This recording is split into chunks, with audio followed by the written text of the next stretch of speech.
मत है तो सामने आ जाओ, मैदान में आ जाओ, चुनाव ले लो।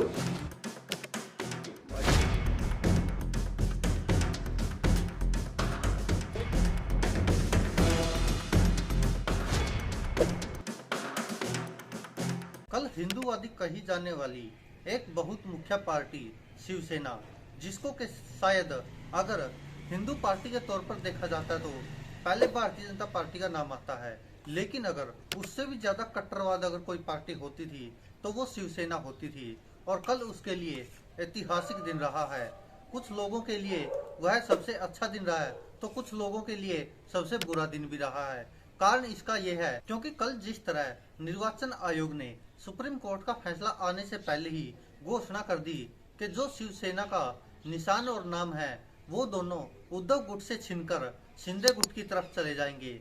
आपको बता दें कि शिवसेना का जो तीर कमान का निशान था, चुनाव चिन्ह, वो अब शिंदे गुट को दे दिया गया है और शिवसेना का नाम भी शिंदे गुट को दे दिया गया है।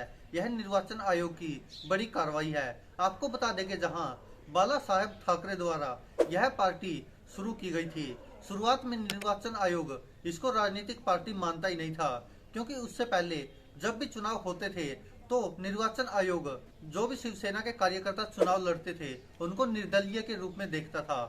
और एक समय ऐसा आया जब शिवसेना के कार्यकर्ता जो चुनाव लड़ रहे थे उनको चुनाव चिन्ह मिला धनुष बाण का, कोई बीएमसी चुनाव में 1985 में, और फिर 14 अक्टूबर 1989 को यह राजनीतिक पार्टी बन गई और इसका धनुष कमान का जो शिवसेना का निशान था वो था। आपको बता दें कि बाला साहेब ठाकरे ने शिवसेना को अपने दम पर चलाया और अकेले वो शिवसेना के सर्वोपरि थे और सब कुछ उन्हीं के मर्जी से चलता था। कुछ लोग तो ये तक कहते थे कि शिवसेना सिर्फ बाला साहब ठाकरे ही है।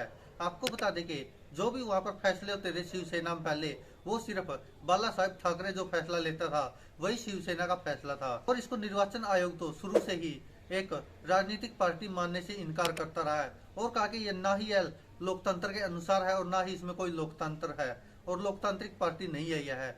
यह कहना था शुरू से ही निर्वाचन आयोग का। वहीं अब आपको बता दें कि जिस तरह शिवसेना की लड़ाई सुप्रीम कोर्ट में चली हुई है, तो वहीं निर्वाचन आयोग ने उससे पहले ही एक बड़ा फैसला सुना दिया है और शिंदे गुट जो कि पहले शिवसेना का ही हिस्सा थे और उद्धव ठाकरे मुख्यमंत्री थे महाराष्ट्र के, क्योंकि आपने देखा होगा पहले शिवसेना और भारतीय जनता पार्टी दोनों मिलकर चुनाव लड़ती थी और जब पहले शिवसेना बड़ी पार्टी होती थी महाराष्ट्र में, उसके बाद धीरे धीरे भाजपा बड़ी पार्टी हो गई और शिवसेना छोटी पार्टी हो गई। देवेंद्र फडणवीस मुख्यमंत्री बनने लगे महाराष्ट्र के, लेकिन शिवसेना को शायद यह स्वीकार नहीं था और 2.5 साल मुख्यमंत्री पद संभालने का दावा किया गया उद्धव ठाकरे द्वारा, लेकिन समय मिला तो शिवसेना ने भाजपा को ही दरकिनार कर दिया और कांग्रेस और रासपा के साथ गठबंधन करके महाराष्ट्र में सरकार बनाई। लेकिन वह सरकार ज्यादा दिन चली नहीं, क्योंकि भारतीय जनता पार्टी का खेल शुरू हो चुका था और जिस तरह भाजपा ने मध्य प्रदेश में या महाराष्ट्र में सरकार को तोड़ा है, शायद यह कहीं न कहीं भारतीय जनता पार्टी के लिए बहुत अच्छे निर्देश थे, लेकिन दूसरी पार्टियां इसको लोकतंत्र की हत्या बताती थी, क्योंकि जिस तरह बनी हुई सरकार को भी तोड़कर वह अपनी सरकार बना लेती है। जैसे महाराष्ट्र में शिंदे गुट भाजपा के साथ गठबंधन में आ गया और एकनाथ शिंदे मुख्यमंत्री बन गए तो उद्धव ठाकरे को सरकार से बाहर कर दिया। ऐसे ही जब मध्य प्रदेश में भी सरकार बनी थी कांग्रेस की, तो उसको भी कुछ ही दिनों में भारतीय जनता पार्टी ने तोड़कर वहां के ज्योतिरादित्य सिंधिया, जिसके साथ कुछ विधायक और कांग्रेस के भाजपा में शामिल हो गए और वहां की सरकार तोड़कर वहां पर भी भारतीय जनता पार्टी की सरकार बना दी और शिवराज सिंह चौहान दोबारा मुख्यमंत्री बन गए। ऐसा यह राजस्थान में करने की कोशिश रही, लेकिन वहां पर शायद सचिन पायलट को वह सहमत नहीं कर पाए, जिस कारण राजस्थान में सरकार नहीं टूट पाई। वहीं जब से यह निर्वाचन आयोग ने फैसला सुनाया है, उसके बाद जहां उद्धव गुट और उसके समर्थक देश के लिए लोकतंत्र खत्म होने की बात कह रहे हैं, तो वहीं शिंदे गुट इसकी खुशी मना रहा है और सोशल मीडिया पर शिंदे गुट ने शिवसेना का निशान की डीपी लगा भी दी है। वहीं आपको बता दें कि जहां उद्धव ठाकरे नाम और चिन्ह दोनों खो चुके हैं, तो वहीं शिंदे गुट दोनों चीजें पा चुका है। और अब महाराष्ट्र की जो शिवसेना होती थी, जो बाला साहेब ठाकरे ने शुरू की थी और जिसके अब उत्तराधिकारी उद्धव ठाकरे थे, अब वह शिवसेना एकनाथ शिंदे की शिवसेना बन चुकी है।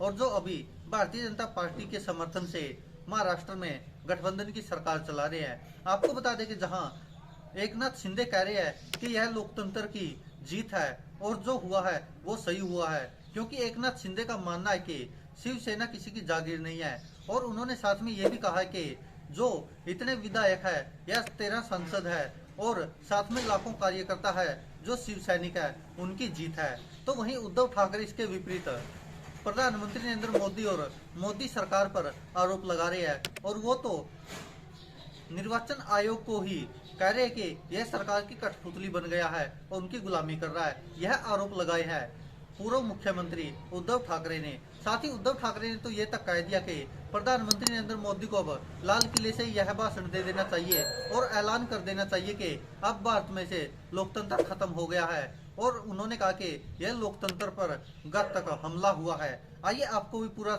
बता देते हैं कि आखिरकार उद्धव ठाकरे ने कहा क्या है। एक बार यह छोटी सी वीडियो क्लिप सुनिए। पार्टी किसके पास है ये तय उन्होंने किया, तो ये अन्याय है। फिर इतने दिनों तक हमें क्यों ये सब एक्सरसाइज करवाया? पार्टी तो मेरे साथ है, आम जनता तो मेरे साथ है। और इसलिए मैंने कहा कि लगातार मैं चुनौती देते आया कि हिम्मत है तो सामने आ जाओ, मैदान में आ जाओ, चुनाव ले लो। चुनाव लेने की तो अब उनमें हिम्मत नहीं थी, लेकिन अब ऐसे लग रहा है।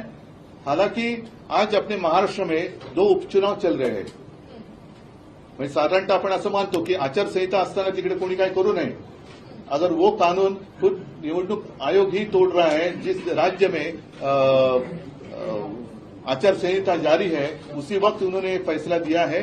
तो अब ऐसे लगने लगा कि जिस जल्दबाजी में उन्होंने हमारा धनुष्यबाण और नाम उनको दे दिया है, तो शायद अब आने वाले 2-3 महीने में वो इलेक्शन भी ले लेंगे। सर आपने कहा था कि लाल किले से प्रधानमंत्री को ऐलान करना चाहिए। अगर देखो, हम तो कहते कि अब तो वो तो कहते कि पहले कांग्रेस ने भी सरकार गिराई थी, उन्होंने भी, अगर उन्होंने ऐसे किया था तो इसलिए तो आपको लोगों ने चुनकर लाया ना वहां पर। अगर कांग्रेस ने उस वक्त इमरजेंसी लागू की थी तो आप भी इमरजेंसी लागू करना चाहते हैं। लेकिन उस वक्त इंदिरा जी में इतनी एक हिम्मत थी कि हाँ मैं इमरजेंसी देश पे डिक्लेयर कर रही हूँ, उन्होंने डिक्लेयर किया था। ये तो इनमें हिम्मत नहीं है। चुनाव आयोग निष्पक्ष नहीं है, तब ये फैसला सुनाया है। क्या आप इस फैसले को सर्वोच्च न्यायालय में चुनौती? बिल्कुल हम चुनौती देंगे। आपको अभी भी निष्पक्ष लग रहा है? बिल्कुल लग रहा है। और हमारा मानना है कि वो अभी आखिरी एक उम्मीद है। देश की जो कोर्ट है, देश का सर्वोच्च कोर्ट है, वो आखिरी उम्मीद रही है कि ये प्रजातंत्र देश में जिंदा रहे या मर जाए। इलेक्शन कमिश्नर की नियुक्ती को लेकर नए सिस्टम की जरूरत है। बाळासाहेब ठाकरेंच्या भाषणाचा एक व्हिडिओ ट्वीट केलाय। सर, इलेक्शन कमिश्नर की नियुक्ति को लेकर जिस तरह से न्यायाधीशों की नियुक्ति हुई उस तरह का एक पैनल होना चाहिए। पैनल होना चाहिए, क्योंकि ये तो सरासर दिख रहा है कि उनका गुलाम है। ये इलेक्शन कमिश्नर है और उनके खिलाफ प्रशांत भूषण जी केस भी लड़ रहे हैं। उन्होंने सब वो मुद्दे दिए हैं कि कैसे 24 घंटों में उनकी फाइल ले ली, कैसे क्या हुआ। तो जिस तरीके से अब वो न्याय व्यवस्था भी अपने अमल के नीचे लेना चाहते हैं। ये तो आपने सुना, उद्धव ठाकरे ने सीधा निशाना मोदी सरकार पर लगाया है और कहा कि यह लोकतंत्र की हत्या है। वहीं आपको बता दें कि जहां उद्धव ठाकरे गुट में इसके लिए निराशा है, तो वहीं एकनाथ शिंदे गुट में इसके लिए खुशी का माहौल है। और महाराष्ट्र के मुख्यमंत्री एकनाथ शिंदे कहते कि मैं चुनाव आयोग का धन्यवाद करता हूं और इससे यह साबित होता कि लोकतंत्र जिंदा है। और उन्होंने साथ में उद्धव ठाकरे पर भी निशाना साधा है और उन्होंने कहा कि लोकतंत्र बहुमत से चलता है और हमारे पास बहुमत है और यह असली बाला साहब ठाकरे की शिवसेना है। वहीं आपको बता दें कि एकनाथ शिंदे ने उद्धव ठाकरे पर निशाना साधते हुए कहा कि अब उद्धव ठाकरे कह रहे हैं कि यह लोकतंत्र की हत्या है। अगर फैसला उनके पक्ष में आ जाता तो वो कहते हैं लोकतंत्र जिंदा है। तो यह एकनाथ शिंदे जहां उद्धव ठाकरे पर हमला कर रहे हैं, तो वहीं उद्धव ठाकरे प्रधानमंत्री नरेंद्र मोदी और एकनाथ शिंदे दोनों पर निशाना साध रहे हैं। जहां आपको बता दें कि एकनाथ शिंदे गुट में यह खुशी का माहौल था और जिस तरह कल मिठाइयां बांटी गई, आतिशबाजी की गई, तो इससे साफ साफ जाहिर होता कि यह एक एकनाथ शिंदे की बहुत बड़ी जीत मानी जा रही है। जो नाम और चुनाव चिन्ह दोनों शिवसेना और तीर कमान दोनों एकनाथ शिंदे को मिल गए हैं। और क्योंकि एकनाथ शिंदे के पास बहुमत ज्यादा था और शायद इसीलिए एकनाथ शिंदे को यह मिला भी है। हालांकि आरोप लगाए जा रहे हैं कि यह सरकार के दबाव में लिया गया फैसला है। आपको बता देंगे अकेले उद्धव ठाकरे ही नहीं बल्कि अन्य भी बहुत सारे नेताओं का इस पर अपनी अपनी प्रतिक्रिया देने का रुझान आया है। आपको बता दें कि चुनाव आयोग के इस फैसले पर उद्धव ठाकरे गुट की तरफ से संजय राउत ने भी चुनाव आयोग पर और मोदी सरकार पर निशाना साधते हुए कहा कि इसकी स्क्रिप्ट पहले से तैयार थी, देश तानाशाही की ओर बढ़ रहा है। कहा गया था कि नतीजा हमारे पक्ष में होगा, लेकिन अब एक चमत्कार हो गया। लड़ते रहो, ऊपर से नीचे तक करोड़ों रुपए पानी की तरह बहाए हैं। हमें फिक्र करने की जरूरत नहीं है क्योंकि जनता हमारे साथ है। हम जनता के दरबार में नया चिन्ह लेकर जाएंगे और फिर से शिवसेना खड़ी करके दिखाएंगे। ये लोकतंत्र की हत्या है। आपको बता दें कि ये बात उद्धव ठाकरे ने भी कही थी कि शिवसेना हमारी है, हमारा नाम चुरा लिया गया है, हमारा चुनाव चिन्ह चुरा लिया गया है। और उद्धव ठाकरे ने यह भी दावा किया था कि उनके पास सिर्फ नाम और चिन्ह गया है, लेकिन जनता हमारे पास है और जनता हमारे साथ है।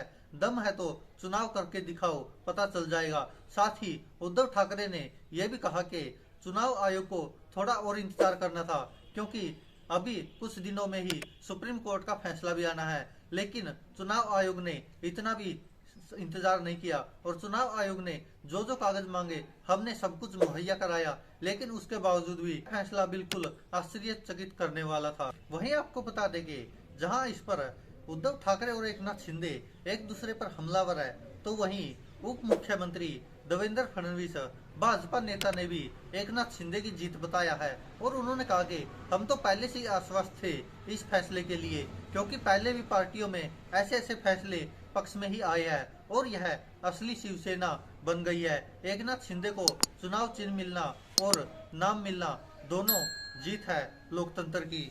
वहीं उद्धव गुट से सांसद संजय राउत ने कहा कि हमें पहले से ही उम्मीद थी कि ऐसा फैसला आ सकता है और हमें चुनाव आयोग पर बिल्कुल भी भरोसा नहीं है। वहीं कुछ लोगों का मानना है और शायद यह हो भी सकता है कि चुनाव आयोग के इस फैसले को शायद उद्धव ठाकरे का गुट अब सुप्रीम कोर्ट में चुनौती दे सकता है, क्योंकि जिस तरह का यह फैसला सुनाया गया है और इससे उद्धव ठाकरे का गुट बिल्कुल भी सहमत नहीं है। वहीं आपको बता दें कि जहां उद्धव ठाकरे गुट और शिंदे गुट आपस में बयानबाजी कर रहे हैं, तो वहीं उद्धव ठाकरे के गुट का समर्थन करने वाली रांकपा के नेताओं का भी बयान आया है, जहां शरद पवार उनको सलाह दे रहे हैं कि अब अगर चुनाव आयोग का फैसला आ ही गया है तो उद्धव ठाकरे को यह स्वीकार कर लेना चाहिए और इस पर चर्चा नहीं करनी चाहिए। और साथ ही उन्होंने कहा कि ऐसा इंदिरा गांधी के साथ भी हुआ था, चुनाव चिन्ह पलटने से कोई फर्क नहीं पड़ने वाला। और ऐसा ही अब उद्धव ठाकरे को भी शरद पवार सलाह दे रहे हैं और कह रहे हैं कि अगर यह फैसला आ ही गया तो इसे स्वीकार कर लेना चाहिए। और साथ ही शरद पवार ने उद्धव ठाकरे को शायद यह समझाने की कोशिश की है कि शिवसेना असली आप ही हो और जो भी होगा वह सही होगा और जो चुनाव आयोग ने फैसला सुनाया है इसे स्वीकार कर लेना चाहिए, इस पर ज्यादा चर्चा की जरूरत नहीं है। अजीत पवार ने शरद पवार के विपरीत बयान दिया इस पर और उन्होंने कहा कि आखिरकार चुनाव आयोग ने इतनी जल्दबाजी क्यों दिखाई और यह फैसला अप्रत्याशित है। इस पर चुनाव आयोग पर जहां अजीत पवार ने सवाल उठाया, वहीं शरद पवार ने उद्धव ठाकरे को सलाह ही दे डाली है कि जो हुआ है उसे स्वीकार कर ले और आगे बढ़े।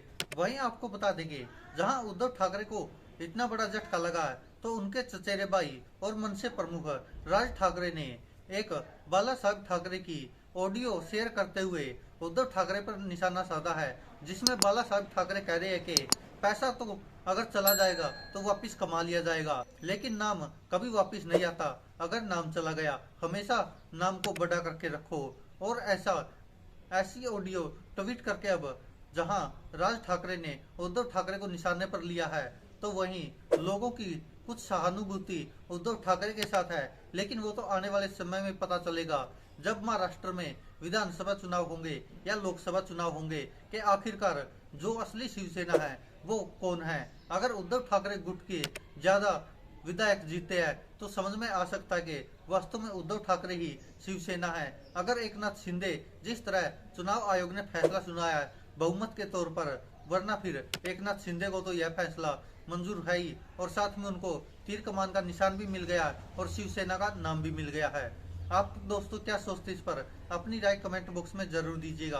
क्या वास्तव में एकनाथ शिंदे ही शिवसेना नाम और तीर कमान निशान के हकदार थे, या फिर उद्धव ठाकरे ही उत्तराधिकारी थे जो बाला साहब ठाकरे ने यह पार्टी शुरू की थी?